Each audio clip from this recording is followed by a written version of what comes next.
Shambho Kashi Vishwanath Gange. Har Har Mahadev Shambho Kashi Vishwanath Gange. Har Har Mahadev Shambho Kashi Vishwanath Gange. Har Har Mahadev Shambho Kashi Vishwanath Gange. Kashi Vishwanath Gange. Kashi Vishwanath Gange. Kashi Kashi Vishwanath Vishwanath Gange. Gange. Har Mahadev Shambho Kashi Vishwanath Gange. Hello check hello Mahadev Shambho Kashi Vishwanath Gange. Har Har Mahadev Shambho Kashi Vishwanath Gange. Har Har Mahadev Shambho Kashi Vishwanath Gange. क्या बात है. सर्वांनी भजन करायचे पाठीमागचे सर्वांनी. क्या बात है.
नमः पार्वती पते हर हर महादेव। हर हर महादेव। हर हर महादेव।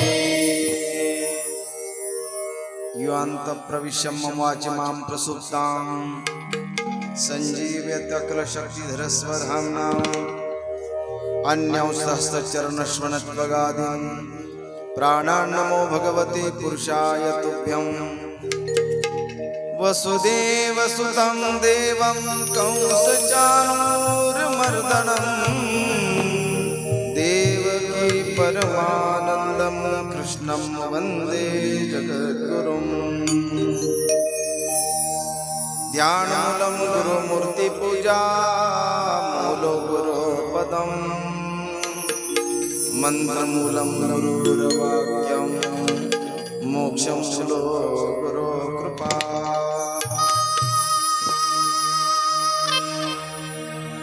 ब्रह्मानन्दं परमसुखदं केवलं ज्ञानमूर्ति द्वन्द्वातीतं गगनसदृशं तत्त्वमस्यादिलक्ष्यम् एकं नित्यं विमलमचलं सर्वदी साक्षीभूतं भावातीतं त्रिगुणरहितं सद्गुरुं तं नमामि।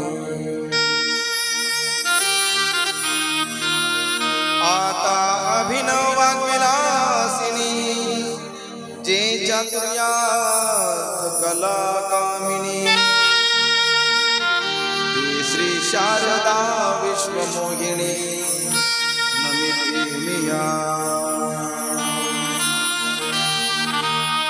नागेन्द्र हराय त्रिलोचनाय भस्मारागाय महेश्वराय नित्याय शुद्धाय दिगंबराय तस्मै नकाराय नमः शिवाय। कैलासराणा शिवचंद्रमौळी फणींद्रमाथा मुकुटी झळाळी कारुण्य सिंधू भवदुःखहारी तुझ विन शंभो मज को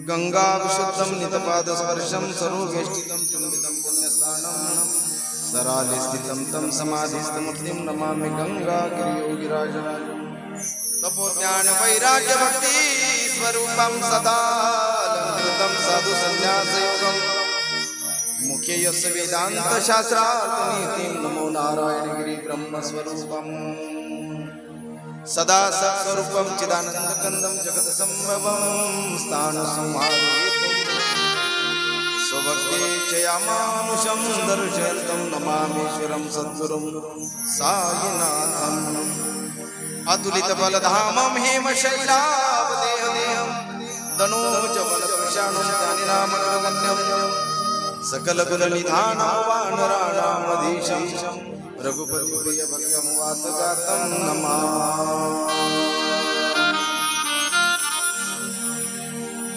राम कृष्ण हरि जय जय राम कृष्ण हे राम कृष्ण हरि जय राम कृष्ण हरि राम कृष्ण हरि जय जय राम कृष्ण हरि राम कृष्ण हरि जय जय राम कृष्ण हरि हरि हरि राम कृष्ण हरि जय जय राम कृष्ण हे राम कृष्ण हरि जय जय राम कृष्ण हरि हरि राम कृष्ण हरि जय जय राम कृष्ण राम कृष्ण हरि जय जय राम कृष्ण हरि हरि राम कृष्ण हरि जय जय राम कृष्ण राम कृष्ण हरि जय जय राम कृष्ण हरि पुंडरीक वरदा हरि विठ्ठल श्री ज्ञानदेव तुकाराम पंढरीनाथ भगवान की जय माऊली ज्ञानेश्वर महाराज की जय जगद्गुरु तुकाराम महाराज की जय राष्ट्रसंत मौनगिरी जनार्दन स्वामी महाराज की सिद्धयोगी परम पूज्य गोविंद गिरिजी महाराज की जय सच्चिदानंद सद्गुरु साईनाथ महाराज की जय सद्गुरु गंगागिरी महाराज की जय ईशानेश्वर भगवान की जय अकारण करुणावरणालय भगवान आदि ईश्वर भगवान भोले बाबांची वाङ्मयी प्रतिमूर्ती शिव महापुराण आणि या शिव महापुराणाच्या कथेचं महात्म्य पाहत असताना कालच्या कथेमध्ये आपण महात्म्याची चर्चा करत होतो। शिव महापुराण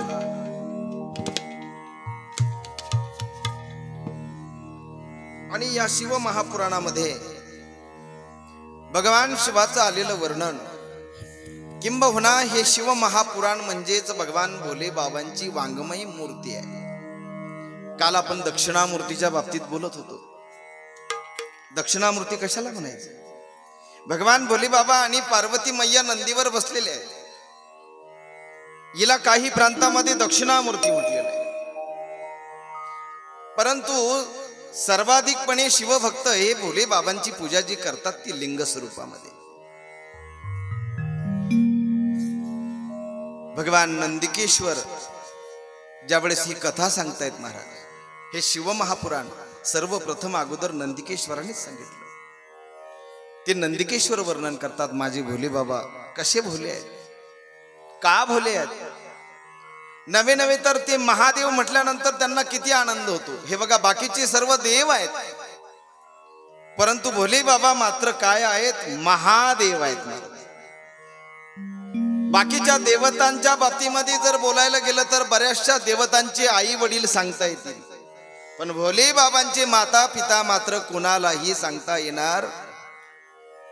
शिव पार्वतीच्या विवाहाच्या वेळेस तर गंमतच आली। बोहल्यावर ज्यावेळेस उभे राहिले ना, त्यावेळेस ब्राह्मण बुवांनी स्वस्ती वाचन करून भोल्यावर उभं केलं। म्हटले, सांगा तुमचं गोत्र सांगा, आईचं नाव सांगा, बापाचं नाव सांगा। भोले बाबा इकडे तिकडे पाहायला लागले, आता नाव कुणाचं घ्यायचं? जिसकी माँ ही नहीं और बाप ही नहीं। भोले बाबा इकडे तिकडे पाहायला लागले, परंतु ज्यावेळेस स्वस्ती वाचन झालं त्यावेळेस गणपती पूजन सुद्धा झालं। तुम्हाला प्रश्न पडला ना, अहो भोलेबाबांचं अजून लग्न पण नाही, गणपती पूजन कस काय? हीच तर गंमत आहे. आपला वैदिक सनातन धर्म जो आहे ना, हा खूप विशाल आहे, खूप व्यापक आहे. त्यातील बारीक सारीक सूक्ष्म अशा गोष्टी समजणं सर्वसामान्य साधकाला शक्य नाहीये. यासाठी योग्य वाटाडे असावं लागतं, योग्य गुरुचं मार्गदर्शन असावं लागतं. किंबहुना वैष्णव संप्रदायामध्ये, भागवत संप्रदायामध्ये, शैव संप्रदायामध्ये अनेक अनेक प्रकारच्या साधना त्या त्या संप्रदायामध्ये सांगितलेल्या आहेत. आणि म्हणून ज्या वेळेस निवृत्तीनाथांच्या रूपामध्ये भगवान भोलेबाबा प्रगट झाले, स्वामी निवृत्ती दातार सदाशिवाचा अवतार. सदाशिवाचा अवतार कोण आहेत? स्वामी निवृत्ती दातार निवृत्तीनाथ महाराज. माऊली महावैष्णव श्रीमंत ज्ञानोबराय महाविष्णूचा अवतार. ब्रह्म सोपान तो झाला. सोपान देव कोण आहेत? साक्षात ब्रह्म आहेत. आदिशक्ती चित्कला मुक्ताई कोण आहे? साक्षात शक्ती माता आहेत. चारही भावंड ज्यावेळेस अवताराला आले, त्या अवताराचं प्रयोजनच असं होतं. कोणी त्या शैव संप्रदायामध्ये अडकलं, त्याच्यामध्ये इतकं अडकलं की अगदी जो शैव आहे ना, तो आडवा गंध लावतो. बघा, माझ्या भगवान भोलेबाबांची पूजा किंवा आपल्या इष्टदेवतेची पूजा आपण षोडोपचाराने करतो. षोडोपचार म्हणजे 16 प्रकाराने. 16 प्रकाराने आम्ही भगवंताची पूजा करावी. पण नाही षोडोपचार हे शक्य आपल्याला. आता मी जर त्याचा विस्तार करायला गेलो तर वेळ जाईल. 16 प्रकार कोणते, 16 प्रकारे कशी पूजा करावी, आपल्याला वेळ नाही. परंतु पंचोपचार पूजा आपण सर्वसाधारण आपल्या घरामध्ये करू शकतो. किती सोपं आहे. आणि मला तर असं वाटतं ना, वेदातील सूत्र 4 श्लोकामध्ये अगोदर ब्रह्माजींनी ज्यावेळेस श्रीमद भागवत सांगितलं 4 श्लोकामध्ये, परंतु 4 श्लोकाचा विस्तार केला महाराज व्यासांनी आणि 18,000 श्लोक केले. श्रीमद भागवताची रचना झाली. अवघड जे आहे ना, ते सोपं करून जे सांगतात ना, त्यांना संत म्हणतात. बस, याच्यापेक्षा बाकी जास्त खोलत नाही घुसत. आणि जे सोपं असलेलं अवघड करून सांगतात ना, त्यांना पंडित म्हणतात. सोपं सांगणारे तुम्हाला काळजी करू नका. मला असं वाटतं तुम्हाला बऱ्याचशा गोष्टी माहिती आहे, परंतु तुम्हाला कथेपेक्षा तुम्हाला तोडगे पाहिजे असतात. मला तर असं वाटतंय बा. पण तुम्हाला त्याच्याही पुढे जाऊन सांगायचं, तोडगे ताडगे करण्याची माझ्या भगवंताकडे काही अशी विचित्र मागणी करण्याची गरजच नाहीये. का? अंतरीची घेतो गोडी पाहे जोडी भावाची. तो अंतराची गोडी घेतो. तुमच्या अंतर्मनातील संवेदना, तुमच्या अंतर्मनातील स्पंदन भगवंतापर्यंत पोहोचतात महाराज. आणि म्हणून भगवंताला हे सगळं स्पष्ट सांगण्याची गरज नाहीये. ज्याचं जसं पात्र असेल ना, त्या पात्राप्रमाणे त्याची वाढी असते. आपलं पात्र आपण स्वच्छ करावं, आपलं पात्र आपण निर्मळ करावं. कोणतं पात्र हो? प्रत्येकाच्या हृदयामध्ये भगवंताने पात्र दिलंय. त्या पात्राला नाव आहे मन. काय नाव आहे? मन. ते मन काय करावं? स्वच्छ करावं, निर्मळ करावं. एकदा आपलं पात्र स्वच्छ झालं रे झालं की मिळणारी भिक्षा सुद्धा त्याच योग्यतेची असेल. आपलं पात्र स्वच्छ करावं लागतं. मला तर असं वाटतं समतानगरच्या या सर्व रहिवाशांचं पात्र स्वच्छ झालंय. यामुळे जणू काही ईशान्येश्वर मित्र मंडळाने या ठिकाणी गेल्या वर्षी सुद्धा याही वर्षी शिव महापुराणाचं आयोजन केलं. त्या मंडळासाठी एकदा जोरात टाळी वाजवा. धन्यवाद आहेत ईशान्येश्वर महादेव मंदिर आणि या मंदिराचे सर्व मित्र परिवार. त्यांनी मला अगोदरच ताकीद दिली, गेल्या वर्षी सुद्धा आणि याही वर्षी. ताईंना माहिती आहे की कुणाचं नाव घेऊ. बरं ज्यांनी सांगितलं ना ते म्हणे आमचं सुद्धा घेऊ. चांगले आम्हाला असं क्वचित मंडळ मिळतं, नाहीतर नावावरून उकिरडे पाटील अशी गंमत होऊन जाती. नमस्कार. आज आपल्या कथेला या ठिकाणी आमच्या शेजारीच राहत असलेले, आमच्या सोसायटीमध्येच राहत असलेले उकिरडे साहेब तेही या ठिकाणी आले. टाळी वाजून त्यांचं स्वागत करूया.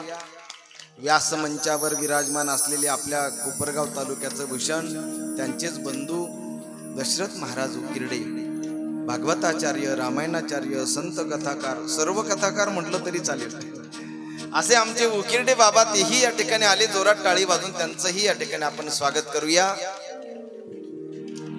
त्याचप्रमाणे त्यांच्या सोबत आपल्या कोपरगाव शहराचं भूषण आमचे माऊली महाराज गायकवाड तेही या ठिकाणी आले. त्यांचंही टाळी वाजून आपण स्वागत करू. त्याचप्रमाणे त्यांच्या सोबत आमच्या गायकवाड ताई सुद्धा आलेले आहेत. त्यांना सुद्धा धन्यवाद देतो.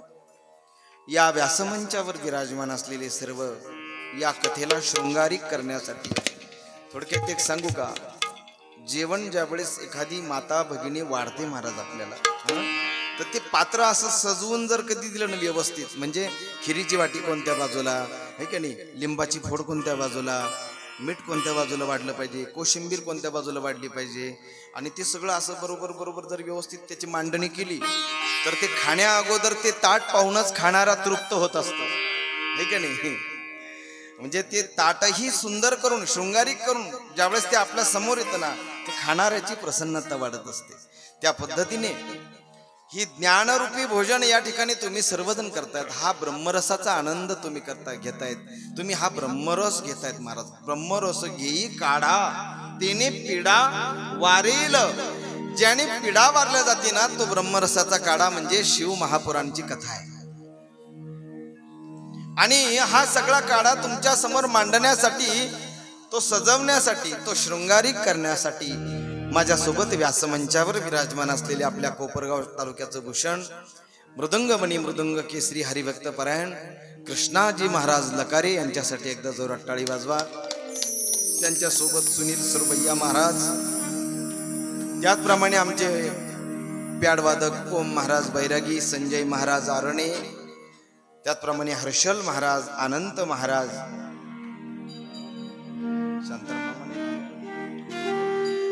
आणि खरं तर वास्तविक पाहता माझा आवाज इतका गोड नाहीच आहे. बरोबर बोलले तर माझा आवाज इतका गोड नसतानाही तुमच्यापर्यंत एवढा मधुर जो करून पाठवतात ते आमचे साऊंड व्यवस्थेवाले नितीन भाऊ महाजन महाराज. त्यांच्यासाठी सुद्धा एकदा टाळी वाजूया. गोड अशी त्यांची साऊंड व्यवस्था आहे. हा कार्यक्रम एखादा नाही येऊ शकला तर त्याला उद्या YouTube चॅनलवर पाहता येईल, यासाठी चित्रीकरणाची जबाबदारी आमचे यश महाराज लकारे यांनी घेतली. त्यांच्यासाठी एकदा जोरात टाळी वाजवा. कालची कथा जी आहे ना, आता बरेचसे आज नवीन चेहरे आलेत बघा. मला खरा आनंद वाटतो. खरं या समतानगरमध्ये समोर बसलेलीच कथा फार कान देऊन ऐकतात असं नाहीये. पाठीमागे सुद्धा जे बसतात ना महाराज, ते सुद्धा, आणि पाठीमागे जे बसणार आहेत ना उकिरडे महाराज, त्यांच्यावर विशेष जबाबदारी असते. का? पाठीमागे थोडी गडबड असते आणि त्यांना एकदम एकाग्र मन करून ही कथा ऐकावी लागते. म्हणजे पुढं बसताना सहज ऐकलं जाते, पण मागे बसल्यानंतर मात्र जबाबदारी वाढते आणि तेवढ्याच जबाबदारीने कथा पाठीमागे बसूनही ऐकतात. त्यांना सुद्धा मी धन्यवाद देतो. तेही आज आले. पण ज्यांना कालची कथा आज परत जर पाहायची असेल YouTube चॅनलला, तर आमच्या सुरासे महाराज या YouTube चॅनलला आपण सबस्क्राईब करा आणि दररोज हे भाग तुम्ही दुसऱ्या दिवशी पाहू शकता. मी काय सांगत होतो की आपलं पात्र स्वच्छ झालं नाही झालं की मिळणारी भिक्षा, मिळणारा प्रसाद हा उत्तमोत्तम असतो. आणि प्रसाद आवश्यक काय? मी नाही बोलत, पण गीता बोलते. प्रसाद हा सर्व दुःखाचं हनन करतो. प्रसादे सर्व दुःखानां हानेरस्योपजायते प्रसन्न चेतसो ह्यांशु बुद्धी पर्यवतिष्ठते. भगवान कृष्ण परमात्मा अर्जुनाला सांगतात, बाबा अर्जुना, प्रसादे सर्व दुःखानां हानिरस्योपजायते. प्रसाद हा सर्व दुःखाचं हनन करत असतो. म्हणून प्रसादाला कधी नाही म्हणू नये बरं का. नित्य भगवंतापुढे आपण जो नैवेद्य दाखवतो आणि तो नैवेद्य नंतर आपल्या घरच्या अन्नामध्ये ज्यावेळेस आपण एकत्र करतो ना, त्यावेळेस संपूर्ण अन्न न राहता काय होतं? प्रसाद होतो. एरवी तर अन्न आहे, पण ते अन्न प्रसाद बनतं महाराज. का प्रसाद बनतं? ऐका, ज्यावेळेस अन्नामध्ये भक्ती शिरते ना, त्यावेळेस ते अन्न न राहता तो प्रसाद होतो. आणि भक्ती कधी शिरते त्याच्यामध्ये? ज्यावेळेस शुद्ध भावनेने, सात्विक भावनेने, ज्यावेळेस आम्ही भगवान परमात्म्या समोर नैवेद्य दाखवतो महाराज. नैवेद्य दाखवतो. माझ्या भगवान भोले बाबांना सुद्धा आपण नैवेद्य दाखवतो. पंचोपचार पूजा मी तुम्हाला सांगत होतो, ती सांगतो. तत्पूर्वी पात्र स्वच्छ म्हणजे आपलं मन स्वच्छ करावं लागतं. कारण आपलं मन हे आरशासारखं आहे महाराज. ज्या पद्धतीने तुम्ही आरशामध्ये पाहिल्यानंतर आरसा आपल्याला तेच दाखवतो जसे आपण आहोत. असं कधी झालं का हो? काळा मनुष्य आरशामध्ये गोरा दिसला असं कधी झालं का? नाही. काळा मनुष्य आरशामध्ये सुद्धा काळाच दिसतो, गोरा मनुष्य आरशामध्ये सुद्धा जसा आहे तसाच दिसतो महाराज. म्हणून आरसा कधी खोटं बोलत नाही महाराज. आरसा कधी खोटं बोलत. एक गीत आहे महाराज, खूप सुंदर आहे, मला नेहमी आवडतं ते. तोरा मन दर्पण कहेलाय, तोरा मन दर्पण कहेलाय, तोरा मन दर्पण कहेलाय, तोरा मन दर्पण कहेलाय. भले बुरे सारे कर्मों को देखे और दिखाए, तोरा मन दर्पण कहलाए, तोरा मन दर्पण कहलाए, तोरा मन दर्पण कहलाए, तोरा मन दर्पण कहलाए. तोरा मन दर्पण. दर्पण म्हणजे आरसा. शिव महापुराण हे श्रवण करायला मिळालं. याचा अर्थ असा आहे की आपला आरसा स्वच्छ केलाय मनाचा. आपलं मनरूपी पात्र स्वच्छ झालं म्हणून तर खऱ्या अर्थाने हे शब्द तुमच्या कानापर्यंत येत आहेत. कानापर्यंत नव्हे, कानाच्या महाद्वारातून हृदयरूपी मंदिरामध्ये ते प्रवेश करतायत. मला असं वाटतं काल बोलून गेलो की सगळ्या अवयवांमध्ये कान व्यवस्थित असावे माणसाचे, आहे की नाही? या कानाने भगवंताची कथा ऐकायला मिळावी, या मुखाने भगवंताचं भजन करता यावं, या डोळ्यांनी भगवंताचं दर्शन करता यावं, या हाताने सत्कर्म करता यावं, दान करता यावं, टाळी वाजवता यावी, या पायांनी तीर्थयात्रा करता याव्या. हस्तम पवित्रम यदि दान पुण्यः, पादो पवित्र यदि तीर्थयात्रा, मुखम पवित्रम यदि नाम घोषः, हृदयम पवित्रम यदि ब्रह्मनिष्ठा.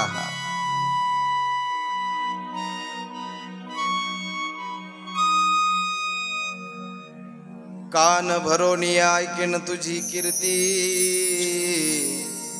त्याची मज विश्रांती दे देवा.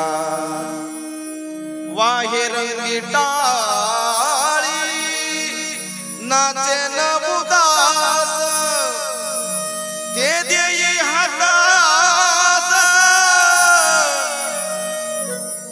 पाया सुख, ते देई हातास पाया सुख. वाहे रंगी टाळी नाचेन उदास, ते देई हातास पायास. या कथेच्या पंडालमध्ये, या धर्म मंडपामध्ये जे जे कोणी नाचतात ना महाराज, त्यांचे पाय धन्य झाले. या धर्म मंडपामध्ये जो जो कोणी टाळी वाजवतो ना, त्यांचे हात धन्य झाले. या धर्म कार्यासाठी जो कोणी दान देतो ना, त्याचे हात पवित्र झाले. इथे माझ्या सोबत तुम्ही जे माझ्या बरोबर जे भजन करतात ना, तुमचं मुख पवित्र झालं. तुम्ही या डोळ्यांनी जे पाठीमाग जे पाहतायत महाराज, भोले बाबांवर दह्या दुधाचा अभिषेक चाललाय महाराज, तुमचे डोळे पवित्र झाले. सुरदासजी जे डोळे अपवित्र झाले होते, काय केलं सूरदासजींनी? काल ऐकलं ना तुम्ही कथेत. दामन घेतले आणि दामनाने डोळे फोडून टाकले महाराज. सूरदासजी चाचपडत चाललेले आहेत. ज्या डोळ्यांनी पाप पाहिलेलं आहे, नवे नवे पापाला सुरुवात केली आहे. मी काल बोलून गेलो, पापाची सुरुवात ही डोळ्यापासून होत असते. या डोळ्यावर नियंत्रण करायला शिका. आपल्या मुलांना मुलींना सुद्धा डोळ्यांवर नियंत्रण ठेवायला शिकवा. मोबाईल मध्ये आपले मुलं मुली काय पाहतात याच्यावर आपलं लक्ष पाहिजे, म्हणजे आपलेही डोळे त्यांच्यावर स्थिर पाहिजे. सर्वात अगोदर पापाची सुरुवात होती ती डोळ्यांपासून. सूरदासजींनी दामन घेतले, डोळेच फोडून टाकले. चाचपडत सूरदासजी चाललेले. एका दरीच्या एका डोंगराच्या कडेवरून सूरदासजी आता कोसळणार आहे खाली. तेवढ्या गडबडीमध्ये जाको राखे साइया मार सके ना कोई, पालन बाका हो तब उसका, जो जग बैरी हो. ज्याचा भगवंत रखवालाय महाराज, ज्याचं रक्षण भगवंत करतो ना, त्याला घाबरण्याचं काही कारण नाही महाराज. नमुडी काटा हिंडतावन, तो वनामध्ये फिरू द्या महाराज, अनवाणी पायाने फिरू द्या, त्याला काटा सुद्धा मोडणार नाही. पण काय पाहिजे?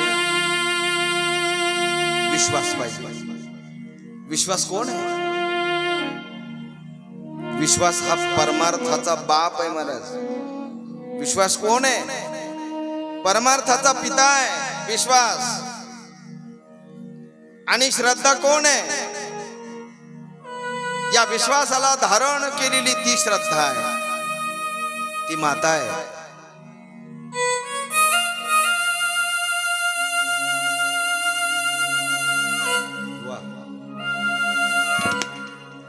श्रद्धा कोण आहे?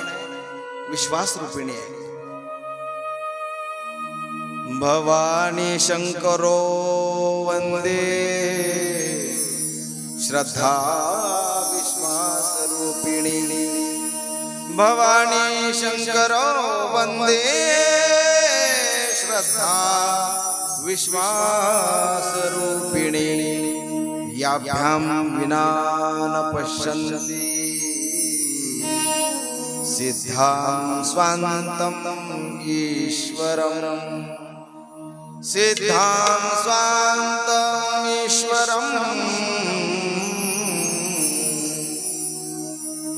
भवानी शंकरो वंदे, श्रद्धा विश्वास रूपिणी. श्रद्धा ही साक्षात भवानी आहे. विश्वास म्हणजे साक्षात भोले बाबा आहेत. अर्धांगी पार्वती सुमनांच्या माळा, ती विश्वास रूपिणी आहे. त्या श्रद्धेने विश्वासाला धारण केलेलं आहे. असो श्रद्धा आणि विश्वास हे शिवाचं स्वरूप आहे. त्याच्यावर फक्त आपली श्रद्धा पाहिजे, विश्वास पाहिजे. सूरदासजी पडणार आता खाली, दरीतून कोसळणार. हात पकडलेला आणि मागं हिसकडलेला. सूरदासजींना म्हणतात गिर जाओगे, बहुत बड़ी खाई है.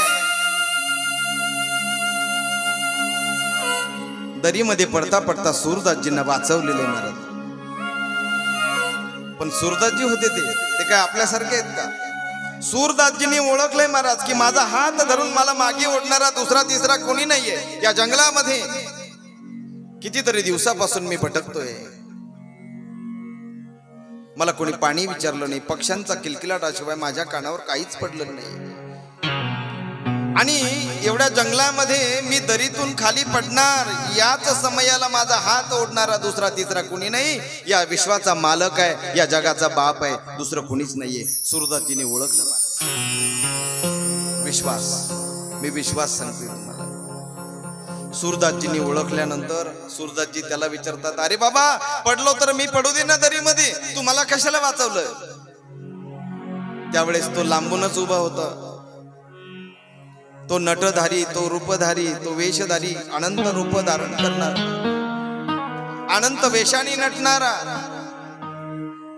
तो नटधारी बाजूला उभा आहे. आणि तो सूरदासजींना म्हणतोय, अरे बाबा खूप खोल दरी आहे, तू जर पडला असता ना तर याच्यामध्ये तद्धामम परमम मम, तू याच्यातून वाचला नसता. सूरदासजी त्याला म्हणतात, तुला काय करायचं, मरायचं तर मी मेलो असतो, तू मला का वाचवलं. त्यावेळेस तो म्हणतोय, जाऊ दे, आता एक काम कर, आता माझ्या माग माग चल, आणि माझ्या माग माग चल म्हणजे मी तुला बरोबर चांगल्या रस्त्याला, चांगल्या वाटेला सोडून देतो. त्यावेळेस सूरदासजी म्हणतात, थांब थांब थांब, मी तुझ्या मागणं येईल, मी तुझ्या मागणं चालल, परंतु माझी एक अट आहे. काय अट आहे? माझी अट अशी आहे का तू फक्त एकदा काय एकदा तुझा हात फक्त माझ्या हातात. तुम्ही आंधळ्या माणसाच्या हातामध्ये जर कधी तुम्ही त्यांचा हात जर पकडला ना, तर ते पकडू देत नाही महाराज हात. जरा प्रयोग करून पहा. एखाद्या आंधळ्या माणसाला तुम्ही जर रस्ता पार करून द्यायला जर कधी प्रयत्न करा, ते त्यांचा हात कधी आपल्या हातात देणार नाही, ते आपला हात पकडतात.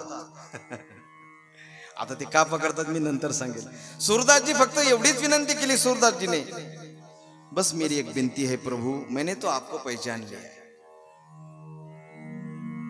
फक्त एकदा, फक्त एक बार प्रभु तुम्हारा हाथ मेरे हाथ में दे दो. त्यावेळेस भगवंत हसायला लागले. अरे मैं प्रभु विभु कोई नहीं हूं, मैं ईश्वर नहीं हूं, मैं तो साधारण इंसान हूं, ऐसा ही जंगल में भटकने के लिए आया था. तुम्हें देखा कि तुम खाई में गिर रहे हो, इसलिए मैं दौड़ते दौड़ते आया और तुम्हें बचाया. तो फिर एक बार हाथ मेरे हाथ में देने में किस बात की शर्म है. सूरदासजी म्हणतात, एकदा तर हात दे. त्यावेळेस महाराज तो फक्त बोलण्यामध्येच अडकवतोय. सूरदासजी गोड वर्णन करतात, हाथ छोड़ कर जात हो दुर्बल जानत मोय, हाथ छोड़ कर जात हो दुर्बल जानत मोय, मेरे हृदय से जाय प्रभु मर्द कहावे तोय, मर्द कहावे तोय, मर्द कहावे तोय. सूरदासजींनी टाहो फोडलेला आहे आणि त्या नेत्रामधून घळघळा अश्रू यायला लागलेला आहे. भगवंताला पाहवलं नाही. भगवंत म्हणतात, सूरदासजी रडू नका, वाटलंच तर तुम्हाला परत डोळे देतो मी. नाही, आता नको डोळे. सूरदासजी म्हणतात, हात छोडकर जात हो दुर्बल जानत मोय, मी दुर्बल आहे, मी पाहू शकत नाही डोळ्यांनी. याचा फायदा घेता तुम्ही, याच्यामुळे तुम्ही तुमचा हात माझ्या हातात देत नाही. पण प्रभू, खरंच जर तुम्ही जर कधी मर्दाचे बच्चे असाल ना, तुम्ही जर खरंच मर्द असाल ना, तर तुमचा हात फक्त माझ्या हातामध्ये देऊन पहा. मला माहिती तुम्ही देणार नाही. त्यावेळेस भगवंत विनोद करतात आणि सूरदासजींचे डोळे पुसतात. सूरदासजींना म्हणतात, सूरदासजी, मैं मर्द तो नहीं हूं, ना मैं मर्द हूं ना मैं औरत हूं, मैं तो कभी कभी मोहिनी राज भी बनकर भी प्रकट हुआ हूं. त्यावेळेस भगवंताने सूरदासजींना सांगितलं, ते सूरदासजी महाराज काय अधिकार आहे त्यांचा महाराज. आणि असे सूरदासजी, काल अर्धवट मी तुम्हाला ही कथा सांगितली म्हणून मला आज ती पूर्ण करावी लागली. मग हे सूरदासजी पूजा कशी करायची महाराज भगवंताची, तसं शिव महापुराण असं सांगतं की पूजा कशी करावी. त्या पूजेला पद्धत आहे. मी तुम्हाला अगोदर सांगितलं षोडोपचार पूजा. कोणती पूजा? षोडोपचार. 16 प्रकाराने पूजा करायची. नका एवढ्या अवघडात पडू, परंतु पंचोपचार पूजा मात्र सोपी आहे, ज्या संतांनी आम्हाला शिकवली महाराज. काय ती पंचोपचार पूजा? फार सोपी, नीट ऐका. गंध, पुष्प, धूप, दीप आणि नैवेद्य झाली पंचोपचार पूजा. 5 प्रकार लक्षात राहील. काय? गंध, पुष्प, बरोबर, धूप, दीप, किती झाले? 4. आणि 5वं काय? नैवेद्य. पहिलं काय आहे? गंध, आहे का नाही? गंध लावावा. आता वास्तविक पाहता कपाळाला गंध लावणं हे हिंदू असल्याचं एक पहिलं लक्षण आहे, हे का नाही? हे पहिलं लक्षण आहे. जर आपण हिंदू आहोत, आपण हिंदू वैदिक सनातन आहोत, तर मग आपल्या कपाळाला मस्तकावर काय पाहिजे? उगाच पांढरं कपाळ घेऊन घराच्या बाहेर पडू नये. गंध असावा महाराज. कपाळाला गंध आपण का लावायचा महाराज? हे चक्र आहेत महाराज, आणि इथे जे आहेत ना, मी बाकीचे चक्र नाही सांगणार तुम्हाला, परंतु इथे आज्ञा चक्र आहे महाराज. आणि या आज्ञा चक्राला आम्ही तिलक करतो, चंदन लावतो. त्याचं कारण काय आहे? हे आज्ञा चक्र जे आहे ना, हे नेहमी अलर्ट राहावं, सतर्क राहावं, आणि म्हणून त्या आज्ञा चक्रातून खऱ्या अर्थाने प्रवेश होत असतो. ज्या काही वाईट शक्ती असतील ना, त्याही शक्ती रोखण्याचं काम हे आज्ञा चक्र करत असतं. आजकालच्या भाषेत सांगायचं म्हटलं तर निगेटिव्ह एनर्जी हे का नाही, ही निगेटिव्ह एनर्जी आहे ना, नकारात्मक ऊर्जा, ही नकारात्मक ऊर्जा आपल्यापर्यंत पोहोचत नाही. कारण ज्यावेळेस तुम्ही गंध लावता, या आज्ञा चक्राला गंध लावता, त्यावेळेस तुमच्या शरीराच्या भोवती अशी एक आभा तयार होते महाराज. ती आभा काय करते? नकारात्मक ऊर्जा तुमच्यापर्यंत पोहोचू देत नाही. कारण या नकारात्मक ऊर्जेने काय होतं? आपल्या पंच ज्ञानेंद्रिय, पंच कर्मेंद्रिय याच्यावर परिणाम होतो. कधी कधी असं होतं बघा, एखाद्या जागेत तुम्ही जाल किंवा एखादी व्यक्ती तुमच्या जर आती जर संपर्कात आली किंवा त्याचा स्पर्श जरी झाला, तरी सुद्धा आपल्या देहावर परिणाम होतो. म्हणून संत महात्मे स्पर्श करू देत नाही महाराज. शब्द, स्पर्श, रस, रूप, गंध पंच विषय आहे. या पंच विषयाने हा जीवात्मा बांधला गेलेला आहे महाराज. याच्यातून मुक्त कधी होईल? तो मुक्त होईल तो. मी कालही बोललो महाराज, संतांच्या सानिध्यामध्ये या, सत्संग करा, अध्यात्म करा.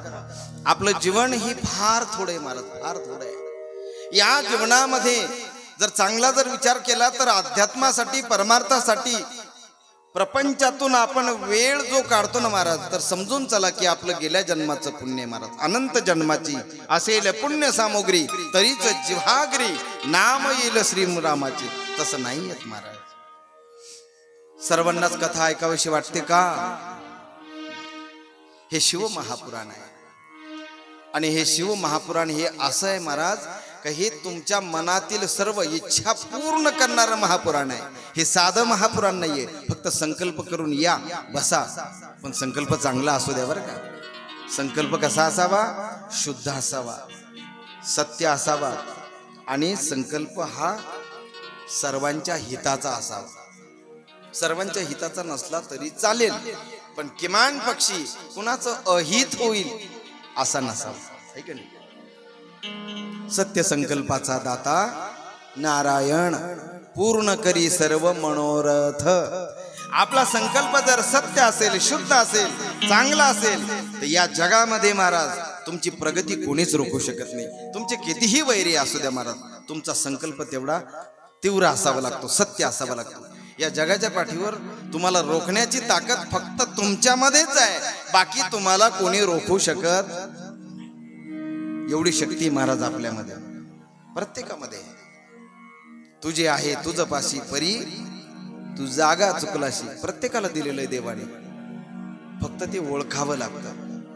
मनाने जर ओळखता आला तर चांगली गोष्ट आहे, परंतु वाल्या कोळ्याला सुद्धा मनाने ओळखता नाही आलं ना महाराज. नारदजी भेटले, आणि नारदजी भेटल्यानंतर नारदजींनी पाहिलं वाल्या कोळ्याकडे. त्याच वेळेस कळालं की याच्या लेखणीच्या इशाऱ्यावर परमात्मा नाचणार आहे, याच्या लेखणीच्या शब्दांवर परमात्मा डोलणार आहे. डोलणार आहे नाही, याने लिहिलं रावण तुमच्या पत्नीला पळवून नेईल, सहन करावं लागलं. आलासी आकारा भक्तांची चाडा. देव भक्ताच्या चाडासाठी आकाराला आला. वास्तविक पाहता त्याला आकार नाही. आकार आहे का त्याला? नाही. आकार उकार मकार करीती हा विचार नाही, त्याला आकारच नाही. अजून सांगू तुम्हाला, त्याला आई नाहीये, त्याला बाप नाहीये, त्याला नातेवाईक नाहीये, त्याला गणगोत नाहीये, त्याला कोणीच नाही महाराज. त्याचा भक्त जर सोडला ना तर त्याला कोणीच नाहीये.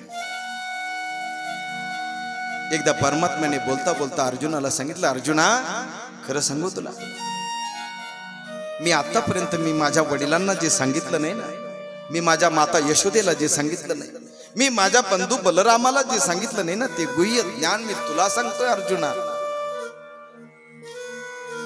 न सांगे पितया वसुदेवासी, न सांगे माता यशोदेसी, न सांगे बंधू बलिभद्रासी. ते गुह्य मी तुझं सांगत असे, मी ते गुह्य तुला सांगतोय अर्जुना. का सांगतोय मी तुला अर्जुना? मी तुझ्यावर एवढं प्रेम करतो ना, एवढं प्रेम मी माझ्या लक्ष्मीवर सुद्धा करत. आता याच्यापेक्षा अजून काय सांगायला पाहिजे मला?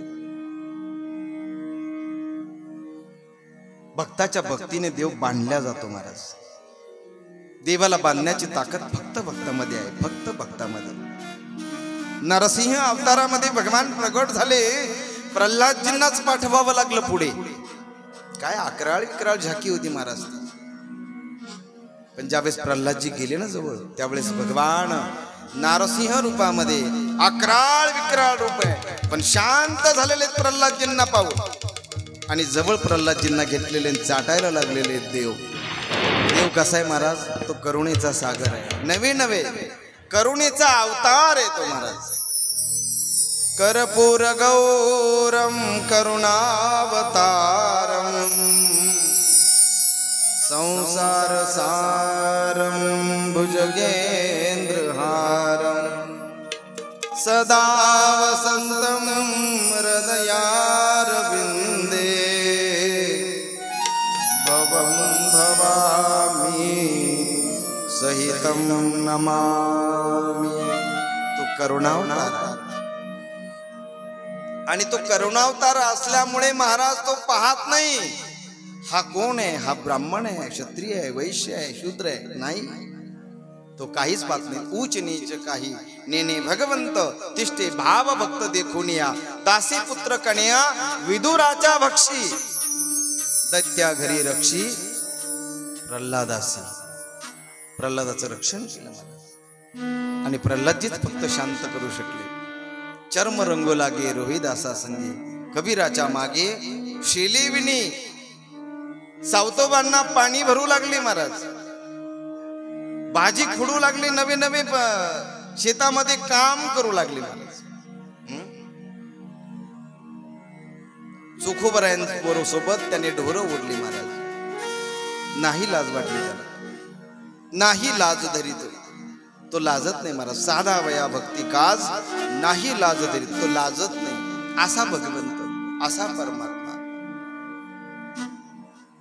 पण ज्या वेळेस महाराज भक्तासाठी तो आकार धारण करतो, कारण भक्तांनी जशी इच्छा केली. अहो या हिरण्यकश्यपूला मारण्यासाठी नरसिंहाचा अवतार धारण केला. मनाने तयार केलं का? नाही.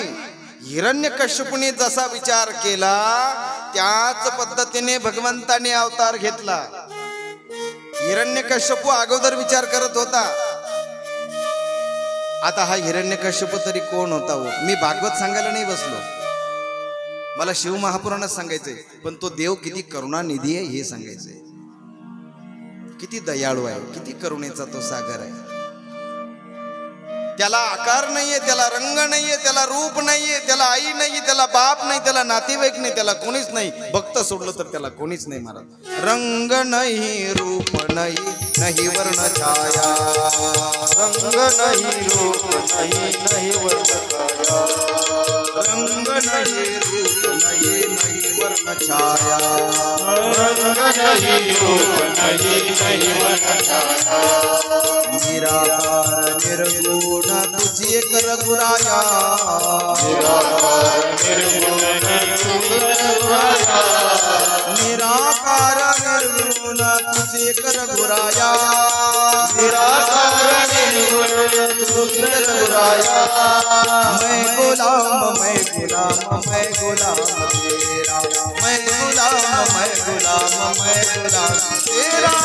मैं गुलाम, मैं गुलाम, मैं गुलाम तेरा. मैं गुलाम, मैं गुलाम, मैं गुलाम तेरा.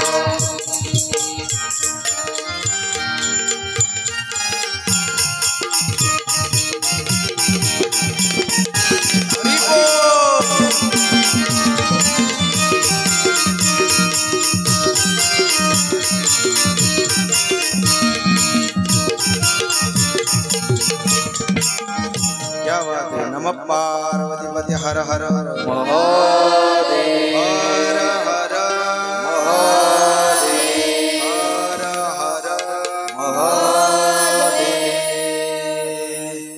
मी महादेव महादेव म्हणून तुम्हाला हात वर करायलाच लावणार. मला मागच्या कथेमध्ये एका मुलाने मला विचारलं, म्हणले बाबा आम्ही महादेव महादेव म्हणतो ना, पण हे हात का वर करायला सांगतो?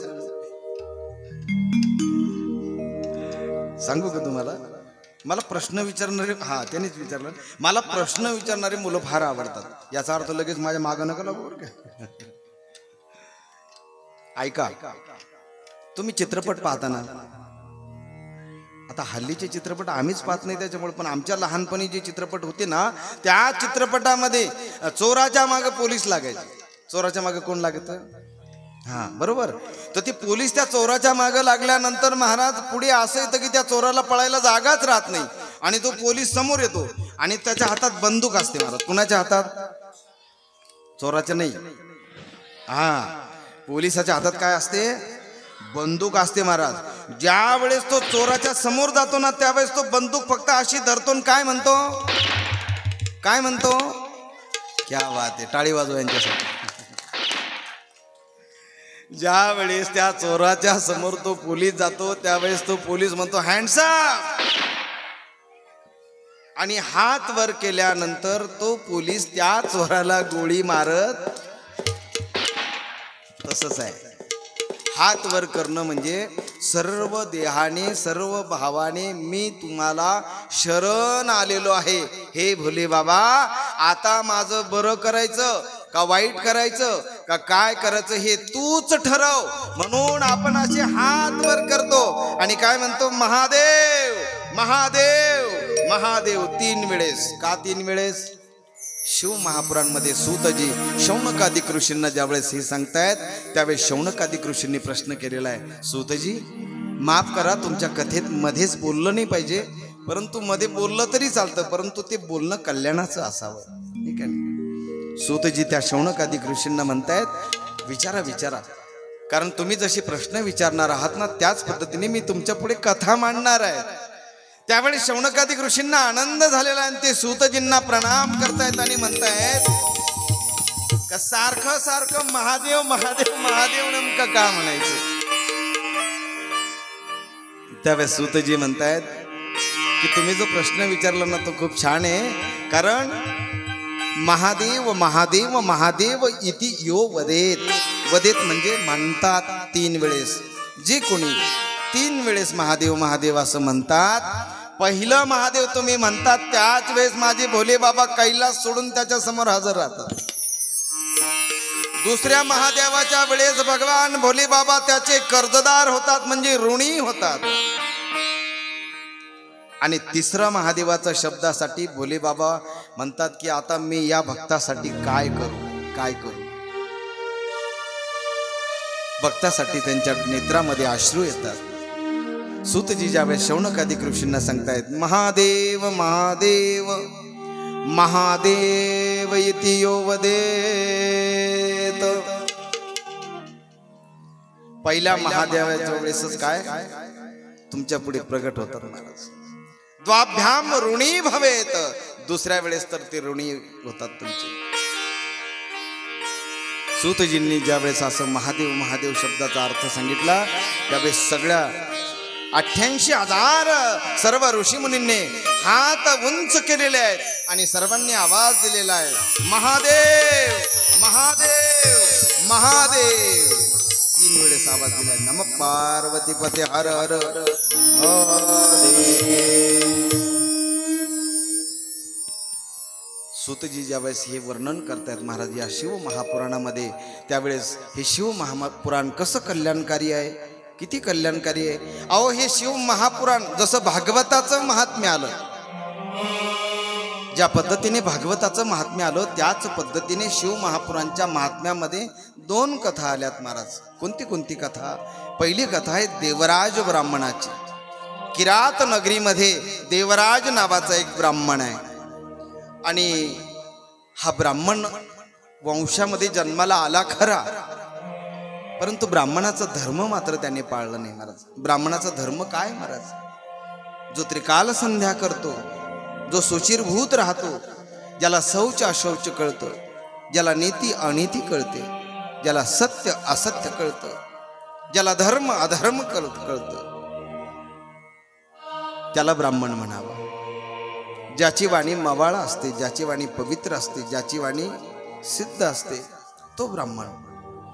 ब्राह्मण ही जात नव्हे, ब्राह्मण हा प्रकार आहे. तशा जाती आपण तयार केलेल्या आहेत. वास्तविक जगाच्या पाठीवर कुठलीच जात नाहीये महाराज. जात ही मानवाने तयार केलेली आहे. भगवंताने तर तुम्हाला आम्हाला सगळ्यांना सारखंच बनवलेलं आहे ना. दिली इंद्रिय हातपाय कान डोळा, मुख बोला या वचन जेणे तू जोडसी नारायण. फक्त आम्ही म्हणतो हा असा आहे तो तसा आहे. कशामुळे? ज्याच्या त्याच्या व्यवहारावरून. पूर्वी असं होतं की पूर्वीच्या काळी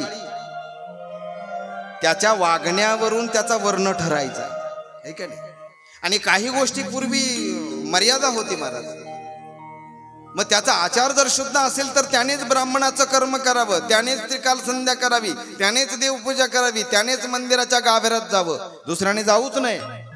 हे दंडक होतं. काळ बदलत चालला ना महाराज. एक काळ असा होता की त्या काळामध्ये लकारी महाराज दूध विकलं जात नव्हतं. दूध जर विकलं तर लोक नावं ठेवायची. दूध विकल्यानंतर दारिद्र्यता येते असं काहीतरी म्हणायचे महाराज जुनी लोक. आपल्याला नाही आठवत ते. आता आपण जसा आपला जन्म झाला तसा आपण विकतच दूध पाहतोय. परंतु पूर्वी असं सांगतात बुवा, बरोबर आहे कोकिडे महाराज, पूर्वी दूध विकत नव्हते महाराज. त्याच्या अगोदर सांगतो तुम्हाला, पूर्वी त्याच्याही अगोदर अन्न सुद्धा विकत नव्हते. अन्न सुद्धा विकत नव्हते. हा देवराज ब्राह्मण जो आहे ना, हा अन्न विक्री करायचा महाराज. हा काय करायचा? अन्नाची अन्न विक्री करू नये असं शास्त्र संकेत आहे. ऐका. परत असे म्हणाल की आमची मेस आहे, आमच्यावरच बोलले. नाही, तुमची काय मेस आहे? मी पण मेस चालवलेली, मला माहिती आहे ना. अन्न विकू नये हे त्या काळामध्ये बरोबर होतं.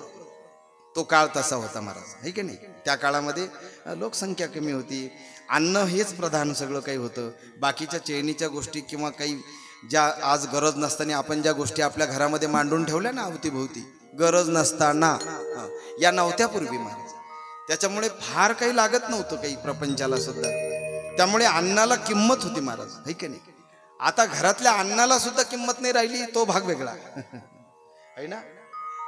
घरातला अन्न माहिती ना तुम्हाला, जो कमवून आणतो तो. त्या कमवून आणणाऱ्या अन्नाला सुद्धा किंमत नाहीये आणि या अन्नाला सुद्धा आज किंमत आहे का? बोला ना जरा मोकळं. किंमत नाहीये. आज जेवतो का आपण? आपण लग्नाला जातो पण जेवत नाही.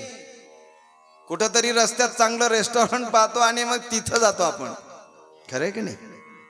अन्नाला महत्व नाही राहिलं महाराज. एक काळ होता महाराज, त्या काळामध्ये अन्न करून लोक मेली ना महाराज. तुकोबरायांच्या चरित्रामध्ये परवाच महाराजांनी सांगितलं ना महाराज, स्त्री एक अन्न करता मेली महाराज. गोड चरित्र केलं महाराजांनी तुकोबरायांचं चरित्र. एक म्हणजे अन्न मिळालं नाही तिला वेळेवर, कारण हा जो आपला जो देह आहे ना, हा अन्नमय कोशापासून तयार झालेला आहे महाराज. 5 तत्वापासून मी कालच बोललो, हा देह तयार झालाय, हा अन्नमय कोशापासून. याला अन्न लागतच. म्हणून उपवास सुद्धा एवढेच करावे की जेवढे सहन होतील. आम्ही माझ्या भगवान शिवाच्या शिवपुराणामध्ये वर्णन वाचलं महाराज, की माझा भोले बाबा हा तर एवढा संतुष्ट होतो. कशाने? फक्त एक बेलाचं पान दिल्याने महाराज. एक बेलपत्री जरी दिली तरी सुद्धा माझा भोले बाबा काय होतो? प्रसन्न होतो महाराज, एका बेलाच्या पानाने. कारण माझ्या महादेवाला फक्त एवढंच बेल आवडतं. का आवडतं? काय कारण काय नेमकं? बेलच का आवडतं? आघाडाच का आवडतो? आघाडा वाहताना तुम्ही बोला, ओ माझ्या लाडक्या बहिणींनो, अशा नुसत्या पाहू राहिला डोळे फाडून. तुम्हाला आघाडा आवडतो ना? आघाडा तुम्ही वाहता ना महादेवाला. कधी वाहता? ऋषी पंचमीच्या सणाला या माता मावल्या आघाडा वाहतात महाराज. कुणाला? भोले बाबांना. बरं मी तुम्हाला विचारतो, तुमच्या मुलासारखा आहे, मला खरं शपथ घेऊन सांगा. खरं सांगायचं बरं का, खोटं बोललं तर पहा तुम्हाला सटवायची शपथ आहे. मला सांगा बरं, एखाद्या जिला माहिती असेल तिला हात वर करून सांगा, महादेवाला ऋषी पंचमीला आघाडाच का वाहतात? एरवी पण वाहतो, पण मग आघाडाच का वाहतात बा? सांगा बरं, कुणाला माहिती असेल सांगा. गीता मामी, तुम्हाला माहिती आहे का? नम पार्वती पते हर हर महादेव, हर हर महादेव, हर हर महादेव. माझ्या भगवान भोले बाबांना आघाडा वाहतात ऋषी पंचमीला. कार्यकर्त्यांना विनंती आहे, तिकडे झाकी तयार झाल्यानंतर मला सांगायला तरी या. रोहन भाऊ चिठ्ठी पाठवा. आज आपल्याला चंचुलाची आणि बिंदूकची झाकी पाहिजे. कोण येते चंचुला आणि बिंदूक? ही चंचुला आणि बिंदुकाची कथा आली, जशी देवराज ब्राह्मणाची कथा आली त्याच पद्धतीने चंचुला आणि बिंदुकची पण कथा आली. बघू ती कथा आपण.